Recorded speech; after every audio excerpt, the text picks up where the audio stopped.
Everybody, RPI here with RPI Athletic Director Jim Knowlton. And last Monday we were having a little bit of a chat, and you said, 25 years ago. I didn't realize it was then, but you were actually there at the Berlin Wall when it went down.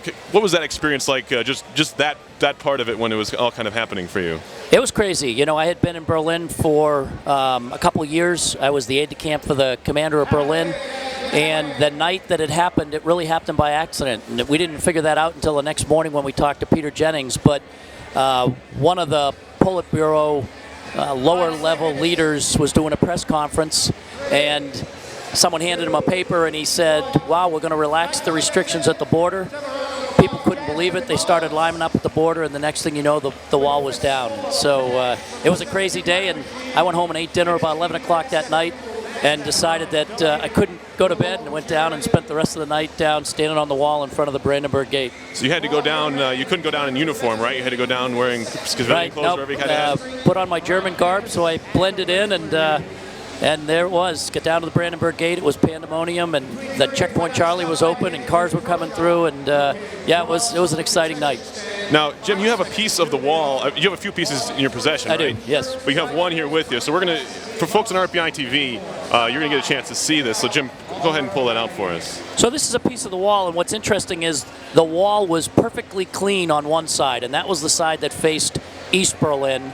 And because they had border guards that shot anybody that got close to the wall, it always stayed very clean.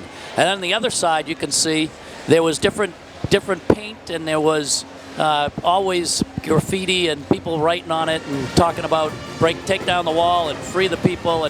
And so this is a smaller section, a lot thinner than in other places.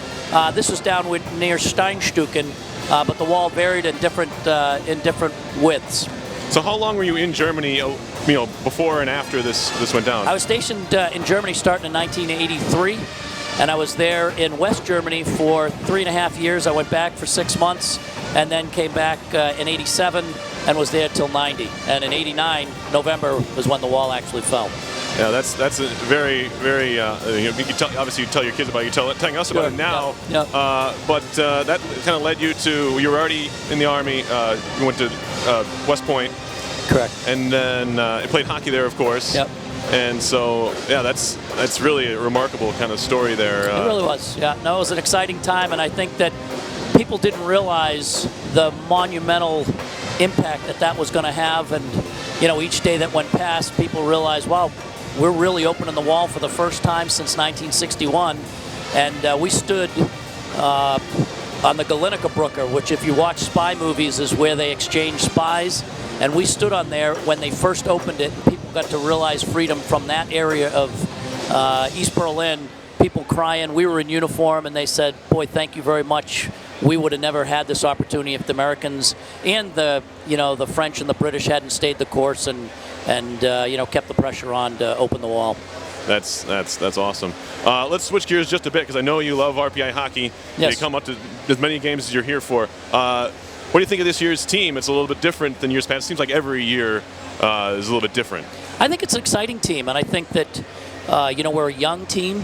We've got great leaders, though. We've got some good senior leadership, and I think that we're going to be a little bit inconsistent, early on in the year, and I think we've seen that. A couple games against Bentley where you start to wonder what's happening, and then we beat the number 2 team in the country and the national champs 2 games, and then and then we lost to Harvard, and people were wondering, wow, how good is Harvard? And then you see that Harvard beat BC 6-3 this week, and you say, well, 11 draft picks, they're a darn good team. So I think we're right where we want to be, and I think that we keep getting better each game. I love the way every one of our kids are playing, and I think when we play 60 minutes with energy, we're gonna be tough for anybody to play.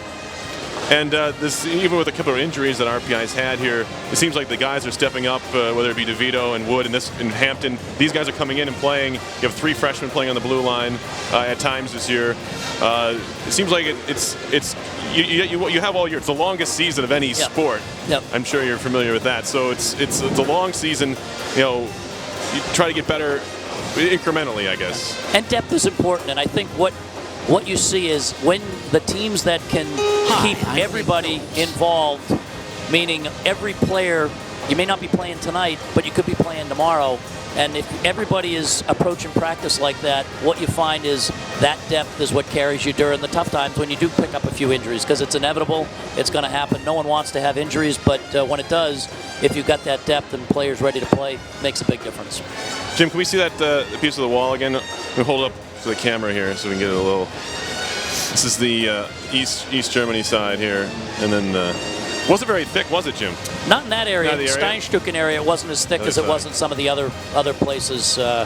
It was different thicknesses depending on how exposed they felt they were. It was 25 years ago last Monday as we were talking about it, and I thought it'd be a good time with it being Veterans Day on Tuesday, kind of a decent theme to bring to our kind of webcast. It's the first time we've ever done anything like this, so it's pretty interesting. And Jim, thanks so much for coming on. Really appreciate sharing that bit of information in the piece of the wall here with everybody. Perry, thanks for having me. You guys are doing a great job up here, and we appreciate all you do. Thanks. Jim Knowlton, RPI AD. We'll be back with the second period here on WRPI 91.5 FM.